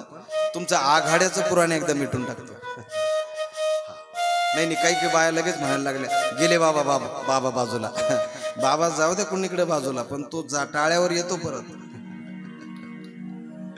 माझ्या भगवान भोले बाबांना ऋषी पंचमीच्या दिवशी आघाडा या करता व्हायचा महाराज, की या भोळ्या भोले बाबांचे भक्त सुद्धा कसे भोळे. त्यांना असं वाटतं या आघाडा जो आहे ना, हा आघाडा, या आघाड्याच्या ज्या मुळ्या आहेत महाराज, याची मुळी जी आहे ना, तर ही मुळी विष नाशक आहे महाराज. ती मुळी जर कधी उगाळून जर आपण जे चंदन ज्याच्यावर घासतो ना, काय म्हणतात त्याला, सहाना, त्या सहानीवर जर कधी आपण या आघाड्याची मुळी जर घासून जर जिथे विंचू चावला त्या जागेवर जर कधी तो लेप लावला तर विंचू तात्काळ उतरतो. आता लाईव्ह टीव्ही चालू आहे, लोक यूट्यूब पाहतायत, हे मी वाचलंय बर का, मी स्वतः प्रयोग केलेला नाही. असा प्रयोग तुम्ही कराच असा माझा आग्रह नाही, परंतु असा एक पूर्व संकेत आहे की आघाड्याची मुळी जर कधी उघडून आपण लावली तर त्या विषाच्या जागेवर ते विषाच्या वेदना थांबवतो आणि आतमधलं विष ते शोषून घेतं. ही त्या आघाड्याच्या मुळीमध्ये काय आहे, शक्ती आहे, सामर्थ्य आहे त्याच्यामध्ये. म्हणून माझ्या सगळ्या भोळ्या भक्तांची अशी समज आहे की माझ्या भोले बाबांनी समुद्र मंथनाच्या वेळेस काय प्राशन केलं, विष प्राशन केलं, हे की नाही, आणि ते कंठामध्ये साठवलं. म्हणून माझ्या भोले बाबांचं एक नाव पडलं, बोला निळकंठेश्वर भगवान की जय. माझे भगवान भोले बाबा खरं तर गोरे आहे. या बऱ्याचशा झाकीवाल्यांनी त्याला निळ करून टाकलं है की नाही. तो सगळा निळा बनवलं महाराज भोले बाबा. आमचं भोले बाबा असा नाही महाराज. तो कसा आहे, कर्पूर गौरम. कर्पूर म्हणजे कापूर, कापरासारखे गोरे आहेत माझे भोले बाबा. माझे भोले बाबा विष पिले, परंतु तिकडे विष्णू झाला निळा. विष कोण पिलं, भोले बाबा. निळं कोण झालं, विष्णू भगवान. भगवान विष्णू अमृत पिले आणि इकडे माझे भोले बाबा काय झाले, बोला ना, गोरे झाले, सफेद झाले महाराज. त्यांचा फक्त कंठ निळा आहे. आणि माझ्या भोले बाबांनी गळ्यामध्ये जो वासुकी सर्प आहे महाराज, त्यांच्या गळ्यामध्ये सर्व सर्पाचे अलंकार आहेत, कानाला कुंडल विंचवाचे आहेत. बघा ना तुम्ही एकदा भोले बाबांच्या कुटुंबाकडे पहा बरं जरा, कसा आहे माझ्या भोले बाबांचा परिवार, किती छान परिवार आहे. असा परिवार तुम्हाला जगाच्या पाठीवर तुम्हाला पाहायला मिळणार नाही. एकाच कुटुंबामध्ये राहतात पण एकमेकांचे परस्परांचे वैरी आहे. कोण कोण बघा ना, कैलासामध्ये माझे भगवान भोले बाबा, शेजारी पार्वती आहे, सोबत पार्वती आहे. भगवान श्री गणेश आहेत, भगवान श्री कार्तिकेय आहेत. जरा चांगला विचार करा बरं का. भगवान भोले बाबांचं वाहन काय, बोला पटकन, नंदी. नंदिकेश्वर म्हणजे भगवान भोले बाबांचं वाहन, बरोबर. आणि पार्वती मैयाचं वाहन काय, सिंह आहे का नाही, किंवा वाघ. पार्वती मैयाचं सिंह किंवा वाघ आणि भोले बाबांचा नंदी म्हणजे परस्परांचे काय झाले, वैरी आहे का नाही. यांचं जमतं का, नाही. नंदी पाहिला की वाघ त्याच्यावर झडप घ्यायचा प्रयत्न करतो, एकमेकांचे वैरी आहेत. गणपती बाप्पाचं वाहन काय? उंदीर मामा. आणि भगवान भोले बाबांच्या गळ्यामध्ये काय आहे? साप आहे. सापाचं आणि उंदराची मैत्री का वैर आहे? सापाचं उंदराचं काय आहे? वैर आहे. एकमेकाची परस्परांची वैरी आहे. बघा तुम्ही, एकाच परिवारामध्ये राहतो. आणि त्या सर्पाचा वैरी कोण आहे? कार्तिकेयचं वाहन काय आहे? मोर. म्हणजे मोराला जर पाहिलं ना तर साप पळून जातात, मोराला जर बघितलं तर सर्प पळून जातात. मग अशी परस्परांचे वैरी असून देखील एकाच कुटुंबामध्ये गुण्या गोविंदाने नांदतात. हा आदर्श आपण भोले बाबांकडे पाहून घ्यायचा आहे महाराज, प्रत्येकाने घ्यायचा आहे तो. मग आपल्या घरामध्ये सगळीच माणसं आपल्या विचाराची असतील असं आहे का नाही? असं समजण्याचं काही कारण नाही की आपण भजने किंवा आपण महाराज म्हणजे आपला पोरगा महाराजच असेल. नाही महाराज, तो कदाचित टुकारही असू शकतो. खरे का नाही? महाराजाचा मुलगा महाराजच असू शकत नाही. किंवा एखादा दारू पिणाराचा मुलगा तो दारुडाच निघाला असंही नाहीये. तो महाराजही निघू शकतो, तो सात्विक निघू शकतो, चांगला निघू शकतो, असं काही नाही. एकाच कुटुंबामध्ये अनेक प्रकारच्या स्वभावाची माणसं असतात आणि या सगळ्या स्वभावांची आपण सवय लावून घ्यावी, सहन करत चालावं आणि आनंदाने एकत्र राहावं. हे आम्हाला भोले बाबांचा परिवार शिकवतो महाराज. कोण शिकवतं? भोले बाबांचा परिवार शिकवतो. म्हणून माझ्या भोले बाबांचं नुसतं दर्शन नका घेऊ, चला पुढे. आम्ही भोले बाबांचं दर्शन घेतो महाराज. कसं दर्शन घेतो आम्ही? भगवान नंदिकेश. अजून काय सांगायचं राहिलं का? आघाड्याचं सांगितलं ना, सांगितलं तुम्हाला. आघाडात तुम्ही का वाहतात? तुमचा असा समज आहे की माझ्या भोले बाबांना विषबाधा झाली असेल, ती विषबाधा कमी व्हावी हा भक्ताचा भोळा भाव आहे. याच्या करता तुम्ही आघाडा वाहतात महाराज. आहे की नाही? ऋषीपंचमीच्या दिवशी तुम्ही कोणतं लिंग स्थापन करता? कोणतं? वाळूचं. बरोबर आहे. वाळूच्या लिंगाला म्हणतात पार्थिव शिवलिंग. काय म्हणतात?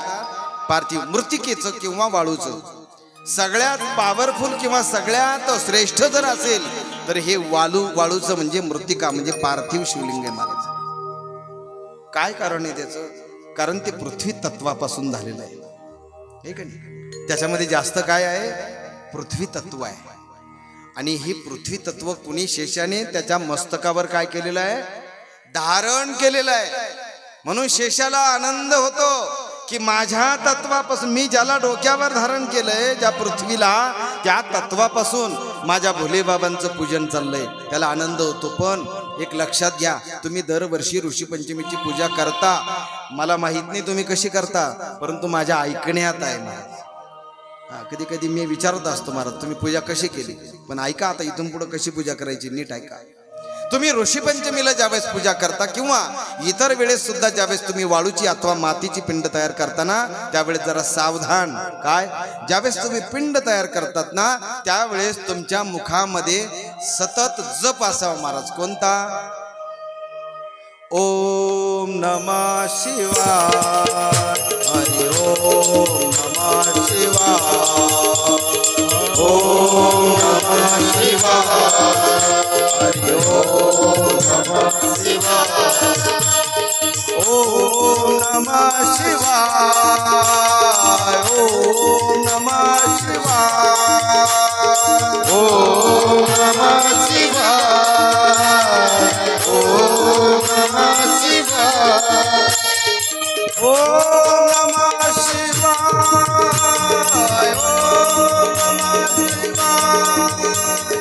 ओम नमः शिवाय, ओम नमः शिवाय, ओम नमः शिवाय, हरि ओम नमः शिवाय, ओम नमः शिवाय, हरि ओम नमः शिवाय. काळी काळी वाजवा. पाठीमागे पाठीमागे या वाजे.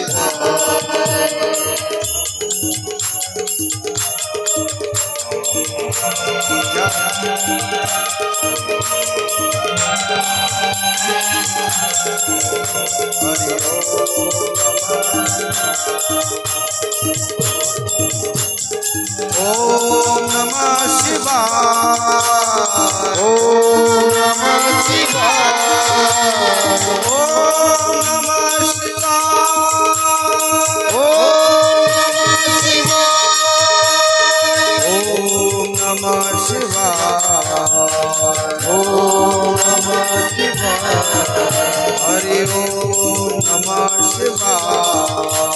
ओम नमः शिवाय।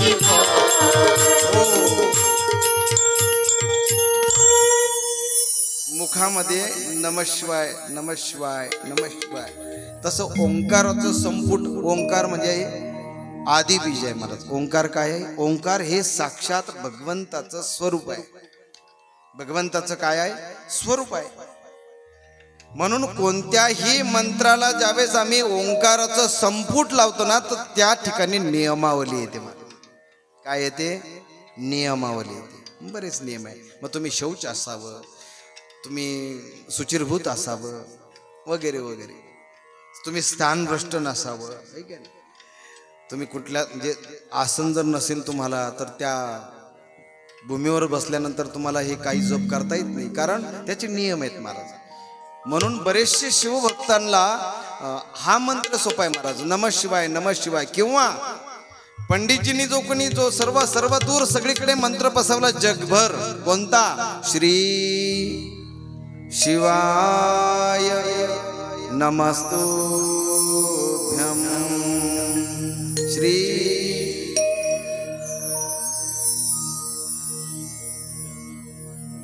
एकच स्वरात आला पाहिजे आवाज, श्री शिवाय नमस्तु,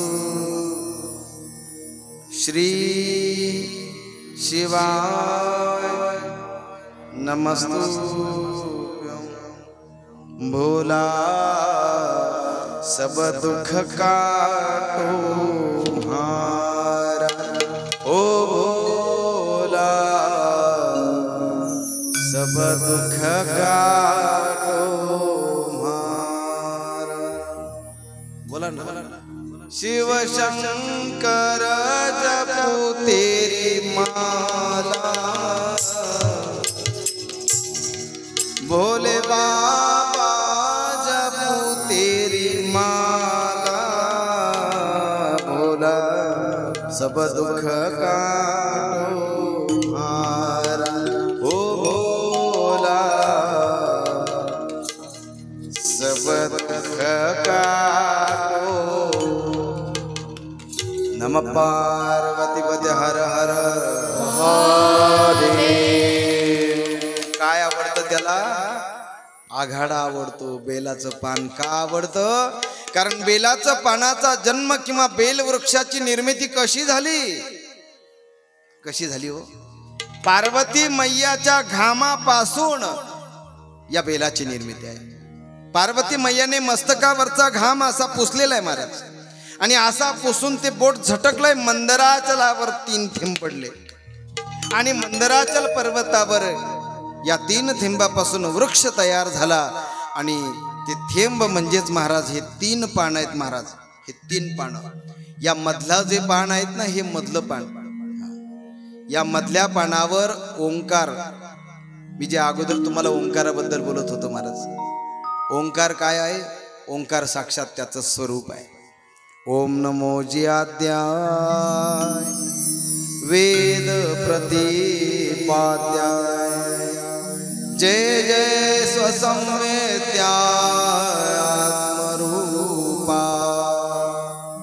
ओम नमो जी आद्या, तो आद्य जो आहे ना, तो ओंकार, ओंकार स्वरूपामध्ये अगोदर तो शब्द रूपातच प्रगट झाला। कसा प्रगट झाला हो? 2 मिनिटात त्याची कथा सांगतो। एकदा हे बेलाचं पानाचं तुम्हाला सांगतो। इथे ओम लिहायचा, आणि एका बाजूला नमः लिहायचं, आणि एका बाजूला शिवाय लिहायचं। आणि हे बेलाचं पान महादेवाच्या पिंडीवर, ही दांडी जी आहे खालची, ही दांडी आपल्या दिशेने आली पाहिजे, या पद्धतीने ते पिंडीवर ठेवायचं महाराज। या पद्धतीने बेलाचं पान पिंडीवर अर्पण करायचं, आणि मग ते अर्पण करून भोलेबाबांचं दर्शन घ्यायचंय। बाहेर नंदिकेश्वराला पान अर्पण करताना कसं अर्पण करायचं? अगोदर नंदिकेश्वराला तुम्ही पूजा करता, मग मंदिरामध्ये जातात ना, तर अगोदर ज्यावेळेस तुम्ही नंदीची पूजा करतात, तर नंदीच्या चरणावर पाणी टाकावं लागतं। कशावर?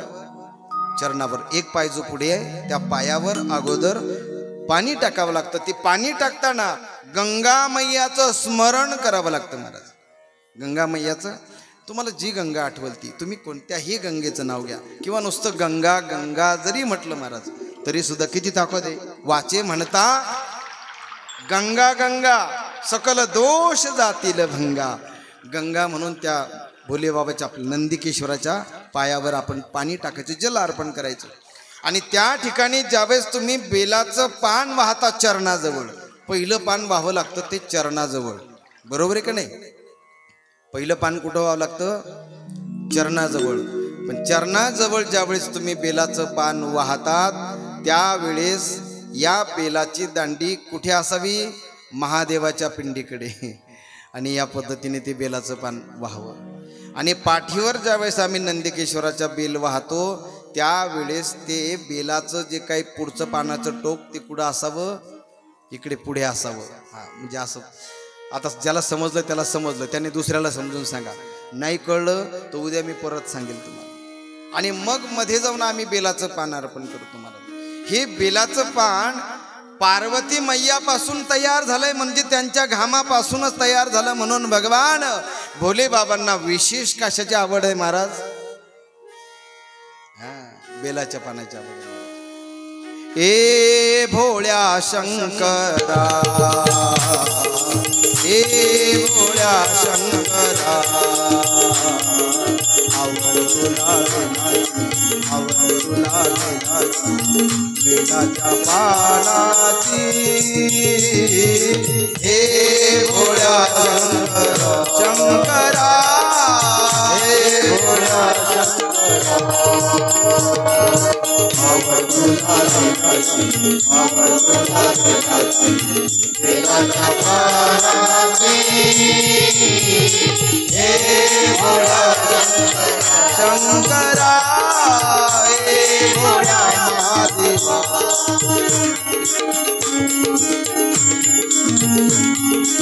हरि बोल.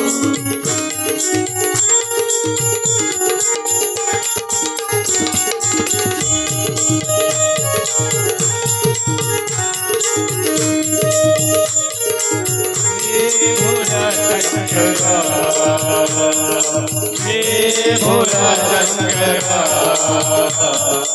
आवड तुला आवड तुला बेलाच्या पानाची. हे भोला शंकरा,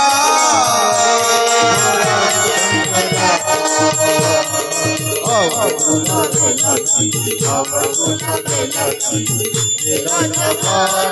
सर्वांनी आनंद घ्यायचा. क्या बात आहे. सर्वांनी बाबा ज्यांना ज्यांना भोले बाबा आवडतात ते सर्व उभे राहतील. क्या बात आहे. त्रिशूळ डमरू हाती सखनाचे पार्वती. त्रिशूळ डमरू हाती संगीनाचे पार्वती. गळ्यामध्ये रुद्राक्षाच्या माळा लावेल भस्म कपाळा. गळ्यामध्ये रुद्राक्षाच्या माळा लावेल भस्म कपाळा. महादेवा शंकरा, हे भोळ्या शंकरा, हे भोळ्या महादेवा, आवड तुला बेलाची आवड तुला बेलाची बेलाच्या पानाची. हे भोळ्या शंकरा, हे भोळ्या महादेवा.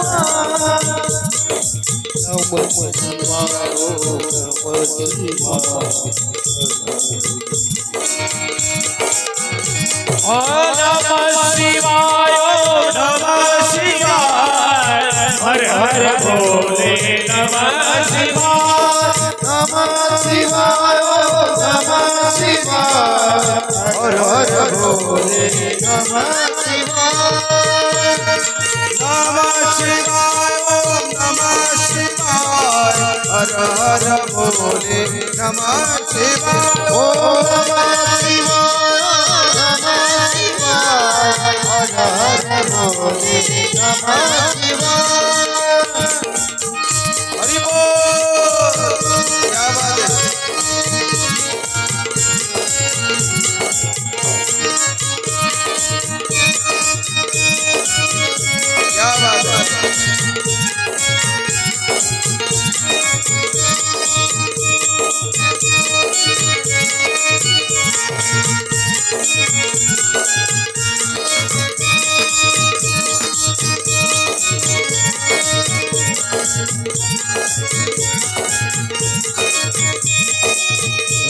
रामेश्वराय शिव रामेश्वराय हर हर भोले नमः शिवाय रामेश्वराय शिव रामेश्वराय हर हर भोले नमः शिवाय गंगाधराय शिव रामेश्वराय हर हर भोले नमः शिवाय गंगाधराय शिव गंगाधराय हर हर भोले नमः शिवाय नमः शिवाय नमः शिवाय हर हर भोले नमः शिवाय नमः शिवाय नमः शिवाय हर हर भोले नमः शिवाय नमः शिवाय नमः शिवाय हर हर भोले नमः शिवाय नमः शिवाय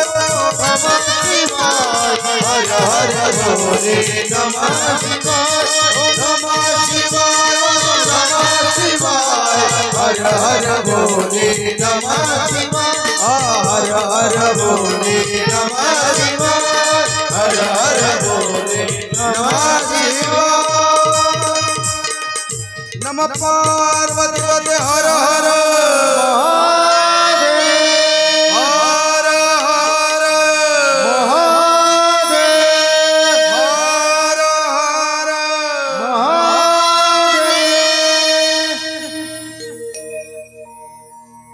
रोहन कुमार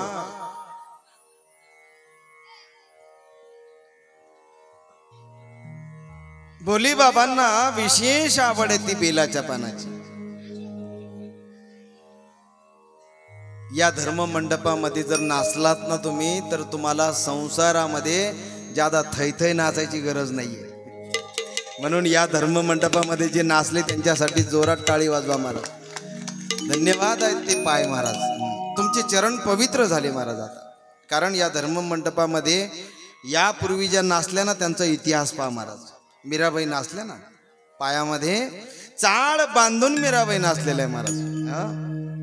बघ घुंगरू बांध मीरा नाची रे बघ घुंगरू बांध मीरा नाची रे बघ घुंगरू बांध मीरा नाची रे बघ घुंगरू बांध मीरा नाची बघ घुंगरू बांध मीरा नाची रे बघ घुंगरू बांध मीरा नाची मैं तो अपनी नारायण की मैं तो अपनी नारायण की हो गए उनकी दासी. बघ घुंगरू बांध मीरा नाची रे बघ घुंगरू बांध मीरा नाची रे बघ घुंगरू बांध मीरा नाची रे बघ घुंगरू बांध मीरा नाची रे. अहो मीराबाई तर नाचल्या भक्त तर नाचले पण देवही नाचला महाराज. भक्त नाचायला लागल्यावर देवाला कुठं दम पडतो का? नाही महाराज. ज्यावेळेस भक्त नाचायला लागतात त्यावेळेस माझ्या भोले बाबांना भगवंताला किती आनंद होतो महाराज. माझ्या परमात्म्याला किती आनंद होत असेल महाराज. तो देवही नाचू लागतो महाराज. वाळवंटामध्ये ज्ञानराजांनी महाराज लाह्या ज्यावेळेस वाटू लागले त्यावेळेस देव आनंदाने मिटक्या मारत खात होते. नाचू नाचू खात होते महाराज. ऐकले आबिरा गुलाल नाथांच्या घरी सुद्धा उधळीत रंग आबिरा गुलाल उधळीत रंग रंग रंग नाथा घरी नाचे माझा सखा पांडुरंग नाथा घरी नाचे माझा सखा पांडुरंग पांडुरंग नाथा घरी नाचे माझा सखा पांडुरंग नाथा घरी नाचे माझा सखा पांडुरंग नाथा घरी नाचे माझा सखा पांडुरंग नाथा घरी नाचे माझा सखा पांडुरंग आबिरा गुलाल उधळीत रंग नाथा घरी नाचे माझा सखा पांडुरंग नाथा घरी नाचे माझा सखा पांडुरंग नाथा घरी नाचे माझा सखा पांडुरंग नाथा घरी नाचे माझा सखा पांडुरंग घरी नाचे माझा सखा पांडुरंग नाथा घरी नाचे माझा सखा पांडुरंग उंबरठ्यासी कैसे शिव आम्ही जातीहीन उंबरठ्यासी कैसे शिव आम्ही जातीहीन रूप तुझे कैसे पाहू त्यात आम्ही दीन रूप तुझे कैसे पाहू त्यात आम्ही दीन पायरीशी होऊ दंग पायरीशी होऊ दंग गावनी अभंग नाथा घरी नाचे माझा सखा पांडुरंग नाथा घरी नाचे माझा सखा पांडुरंग पांडुरंग नाथा घरी नाचे माझा सखा पांडुरंग अबीर गुलाल अबीर गुलाल उधळीत रंग रंग रंग नाथा घरी नाचे माझा सखा पांडुरंग नाथा घरी नाचे माझा सखा पांडुरंग अनाथा घरी नाचे माझा सखा पांडुरंग सखा पांडुरंग सखा पांडुरंग वा वा धन्यवाद धन्यवाद टाळी वाजवल्याबद्दल धन्यवाद काहींची लाईट आत्ताशी आली आबीर गुलाल उधळीत रंग नाथा घरी नाचे माझा सखा पांडुरंग पांडुरंग नाथा घरी नाचे माझा सखा पांडुरंग नाथांच्या घरी तो नाचायला लागला महाराज नाथांच्या घरी त्याने चंदन उगाळावं नाथांच्या घरी त्याने कावडीने पाणी व्हावं महाराज काय महाराज भगवंताच्या लीला तुम्ही कितीही श्रवण केलात तरी सुद्धा महाराज भाव भक्तीची शिरापुरी कितीही खा सदा अपुरी पोट भरतच नाही सदा सेव्या श्रीमद भागवती कथा ही भागवत किती ऐका तुम्ही पोट भरत नाही शिवमहापुराण किती वेळा दरवर्षी ऐका काव म्हणले गेल्या वर्षी शिवमहापुराण या वर्षी थोडं बदलून घ्यायला पाहिजे होतं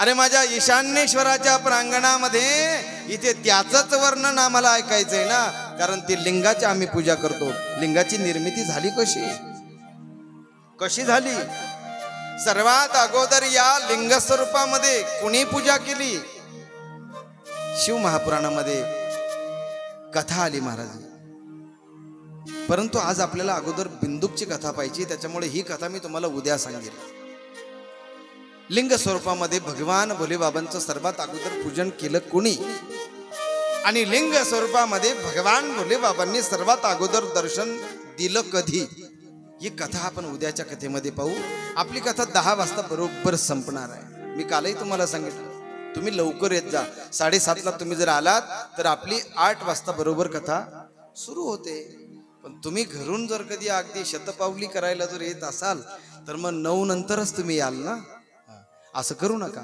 उद्यापासून बरोबर 7:30 वाजता या एक 4-5 दिवस तर उरलेत महाराज 2 दिवस तर गेले आज 5 दिवस थोडासा स्वयंपाक आणि सूर्यास्तमानाला जाण्याच्या अगोदर जर भोजन कराल तर निरोगी राहाल ठीक आहे नाही सूर्यास्तानंतर जे खाणं आहे ते विषच खात राहतो आम्ही विष पचवण्याचं सामर्थ्य फक्त भोले बाबांमध्ये आहे आमच्यामध्ये नाही बरोबर आहे की नाही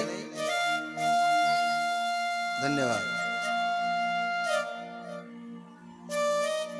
देवदत्त ब्राह्मणाची कथा देवदत्त ब्राह्मण असून सुद्धा अन्न विक्री करू लागला महाराज नंतर कुकर्म करू लागला एकदा तो फिरत असताना त्याला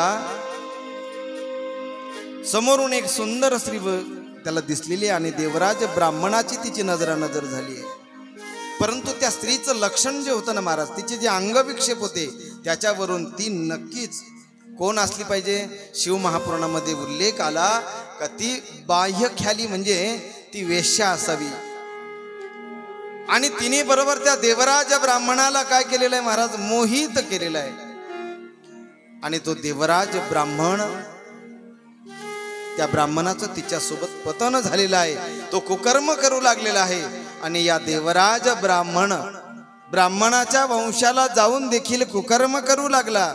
परंतु जोपर्यंत धन आहे, जोपर्यंत पैसा आहे, काही गोष्टी या मर्यादेपर्यंत असतात.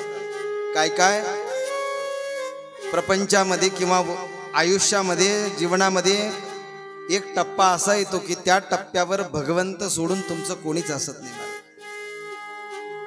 जोपर्यंत अंगात ताकद आहे, बळ आहे, तोपर्यंत काही गोष्टी तुम्ही तुमच्या याच्यावर रेटू शकतात किंवा धकून नेऊ शकतात.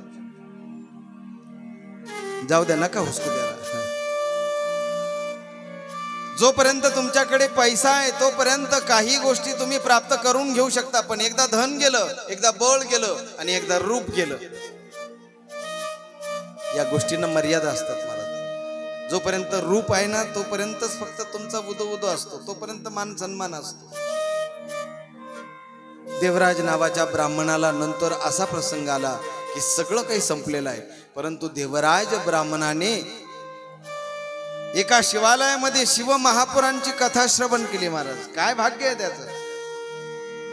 आणि परिणाम काय झाला, शेवटच्या क्षणी महाराजांनी कालही सांगितलं की अंतकालेच मामेव स्मरण मक्त्वा कलेवरम य प्रयाती समद्भावम नास्ती नास्त्यत्र संशया.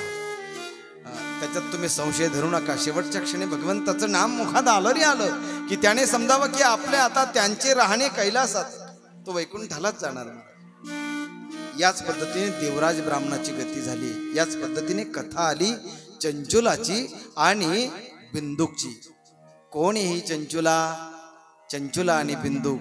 ज्या पद्धतीने किरात नगरीमध्ये हा देवराज ब्राह्मण राहत होता, त्याच पद्धतीने चंचुला आणि बिंदुक दोघेही पती पत्नी समुद्राच्या काठाला असणारं बाष्कल नावाचं गाव, आणि त्या बाष्कल नगरीमध्ये हे दोघेही पती पत्नी त्या ठिकाणी राहत होते. पण ज्या नगरीमध्ये ते राहत होते त्या नगरीचं नाव आहे बाष्कल. आणि त्या नगरीचं नावाप्रमाणेच त्या ठिकाणी लोक सुद्धा कोण होते तिथले, बाष्कल. बाष्कल कुणाला म्हणावं, ज्याला बसण्याची अक्कल नाही, ज्याला बोलण्याची अक्कल नाही. आपण म्हणतो ना बाष्कल बडबड करू नको, बरोबर आहे का नाही. बिंदुकाचं आगमन झालंय आणि चंचुला देवीचं सुद्धा आगमन झालंय. जरा जोरात टाळी वाजूया आपण.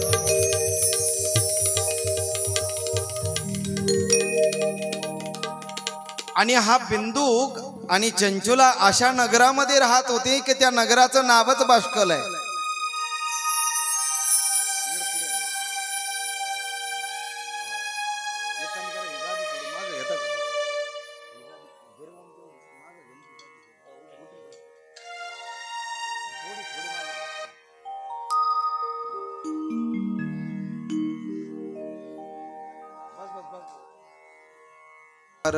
महादेव, जरा जोरात टाळी वाजवा महाराज, जोरात.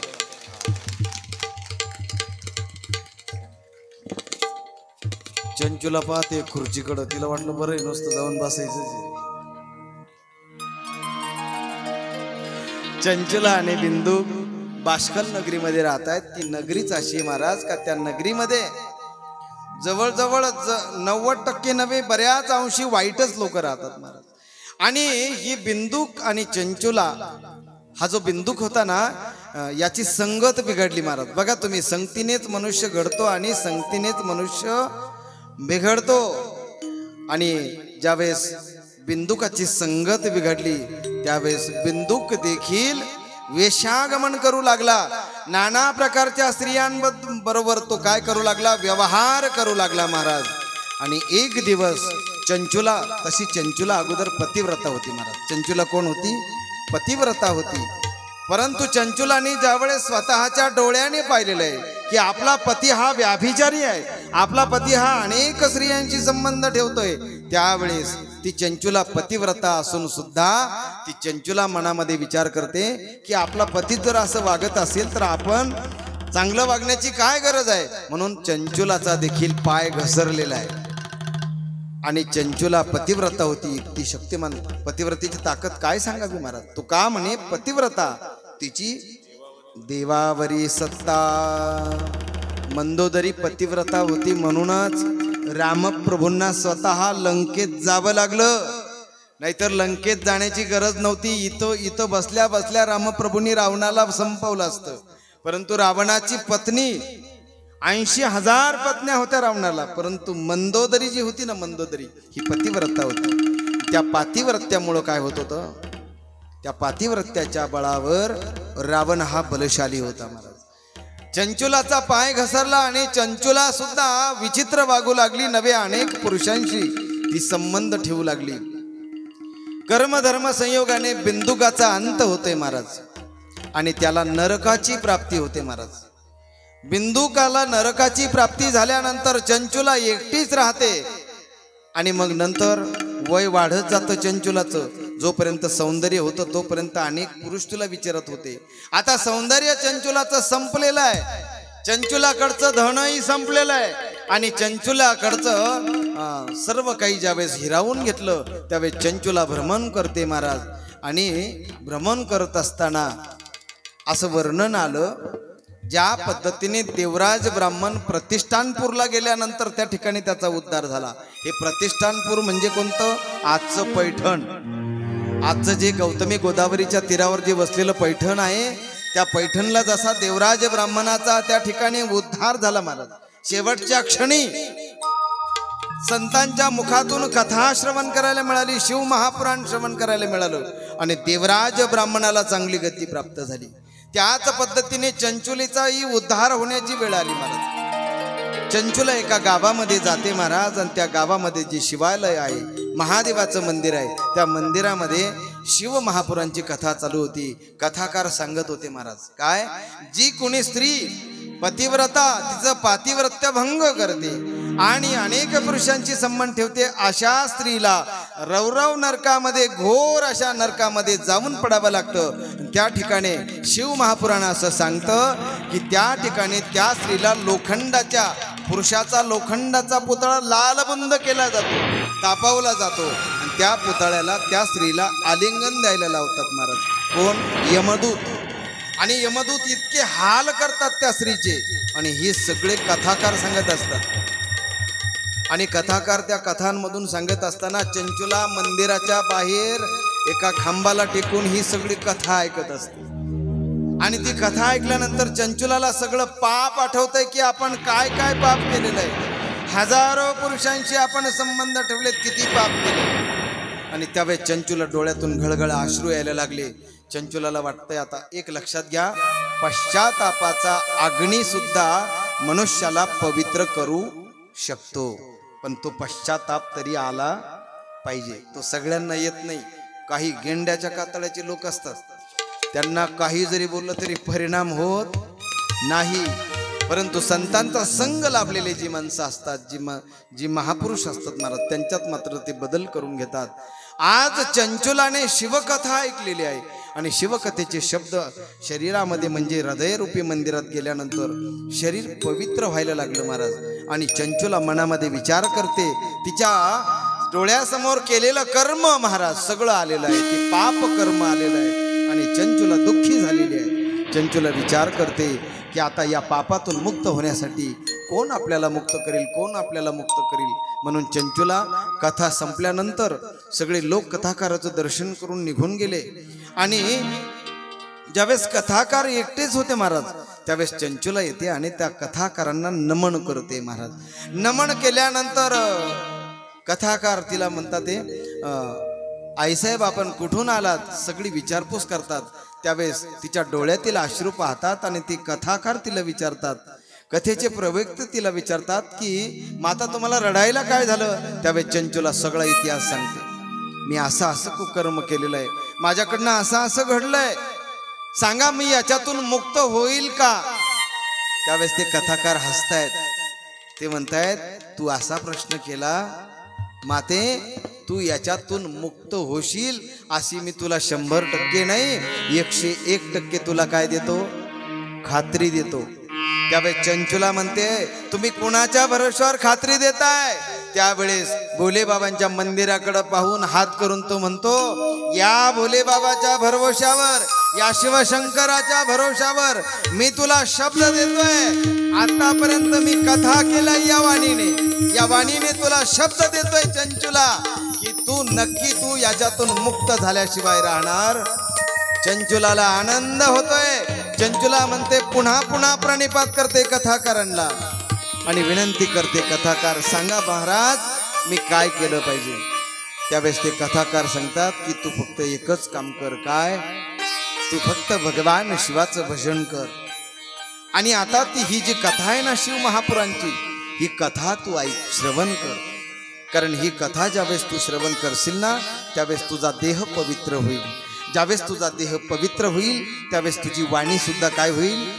पुण्यवान होईल महाराज. आणि तुझी वाणी पुण्यवान का होईल? कारण तू श्रवण केलंय. कारण तू या मुखाने या जिभेने शिव शिव शिव शिव असा काय केलाय? तू जप केलेला आहे महाराज. वाचे वदता शिव नाम यानवादी क्रोध काम. ज्यावेळेस वाचेवर भगवान शिव शब्द येतो त्यावेळेस संपूर्ण शरीर तुमचं पवित्र होणार आहे. चंचुला माता तुम्ही फक्त भगवान शिवाचं भजन करा.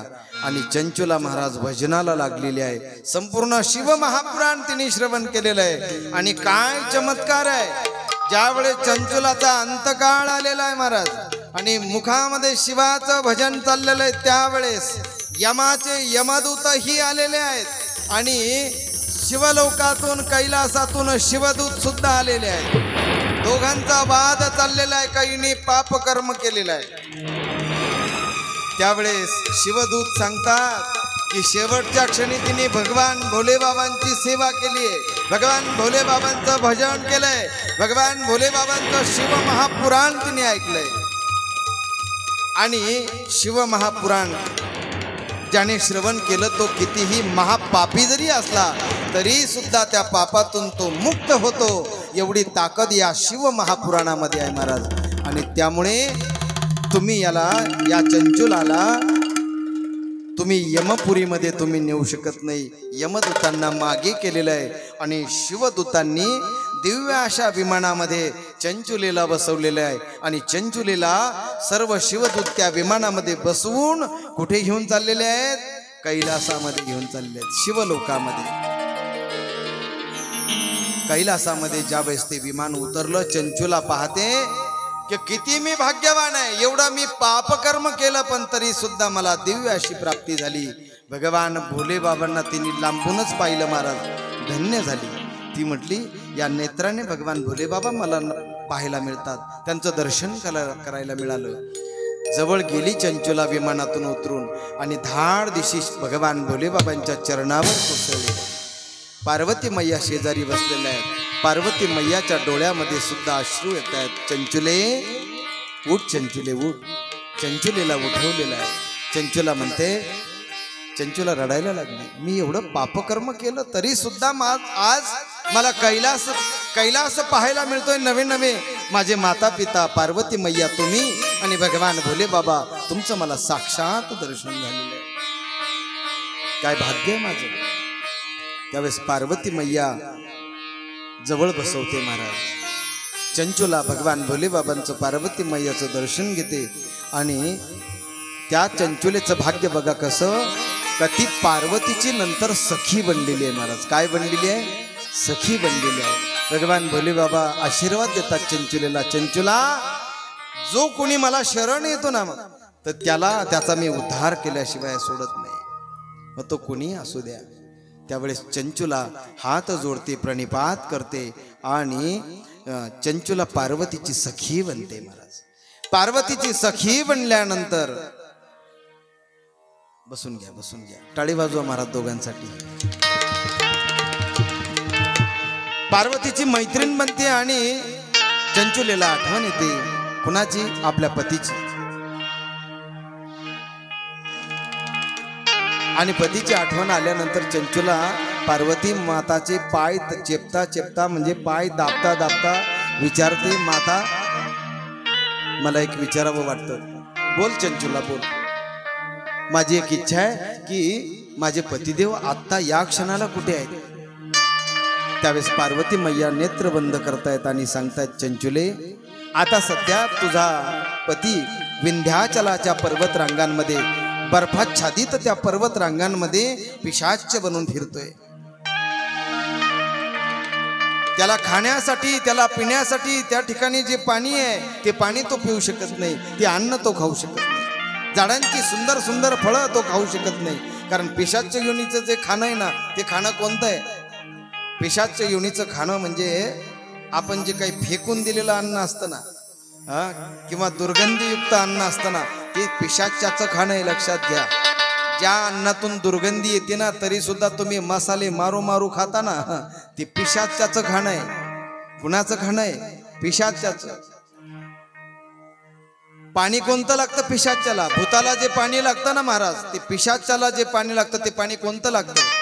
आपण शौचाला जे पाणी घेऊन जातो आणि त्यातून जे पाणी उरतं ते पाण्याचा अधिकार पिशाच्याला आहे, ते पाणी पिशाच्याला लागतं. आपण जे स्नान करतो, आंघोळ करतो आणि आंघोळ केल्यानंतर बाटलीत जे पाणी असतं उरलेलं ते पाणी पिशाच्याच असतं. म्हणून एका बाटलीत दोघांनी स्नान करू नये, किंवा बादलीत उरलेलं पाणी खाली टाकून द्यावं, बादली व्यवस्थित धुवून घ्यावी, मग दुसऱ्याने स्नान करावं. नाहीतर पिशाच्याच्या पाण्याने स्नान करून आपल्याला स्नान केल्याचं पुण्य मिळत नाही. लक्षात ठेवा. पिशाच्याचं खाणं काय, पिशाच्याचं पिणं काय? चंचुलेच्या डोळ्यातून अश्रू येऊ लागले. चंचुला म्हणते, माता, ज्या पद्धतीने तुम्ही मला मुक्त केलं, ज्या पद्धतीने तुम्ही माझं कल्याण केलं ना, त्याच पद्धतीने माझ्याही पतीचं तुम्ही कल्याण करावं. त्यावेळेस माता पार्वतीला दया येते महाराज, आणि माता पार्वती तुंबरूजींना निमंत्रित करते. कोण तुंबरू? आता हे कोण तुंबरू आहेत हे मी मात्र तुम्हाला उद्याच्या कथेत सांगणार आहे. का ज्या तुंबरूजींना घोड्याचं मुख आहे. कशाचं मुख आहे? घोड्याचं मुख आहे. ती कथा मात्र मी तुम्हाला उद्या सांगेल. आज मात्र आपली कथा याच ठिकाणी विश्राम करते महाराज. चंचुलेने, आपलं पार्वती मैयाने कैलासामध्ये तुंबरूजींना आलेले निमंत्रित केलेलं आहे. आणि तुंबरूजी विणावादन करीत करीत महाराज भगवान भोले बाबांचं भजन करीत करीत आलेले महाराज. शिव हर शंकर नमामि शंकर, शिव शंकर शंभो, हे गिरिजापति भवानी शंकर, शिव शंकर शंभो. शिव हर शंकर नमामि शंकर, शिव शंकर शंभो, हे गिरिजापति भवानी शंकर, शिव शंकर शंभो. शिव हर शंकर नमामि शंकर, शिव शंकर शंभो, हे गिरिजापति भवानी शंकर. शिव हर शंकर नमामि शंकर, शिव शंकर शंभो, हे गिरिजापति भवानी शंकर, शिव शंकर शंभो, हे गिरिजापति भवानी शंकर, शिव शंकर शंभो, हे गिरिजापति भवानी शंकर, शिव शंकर शंभो. नमः पार्वतीपते हर हर महादेव. हर हर महादेव. हर हर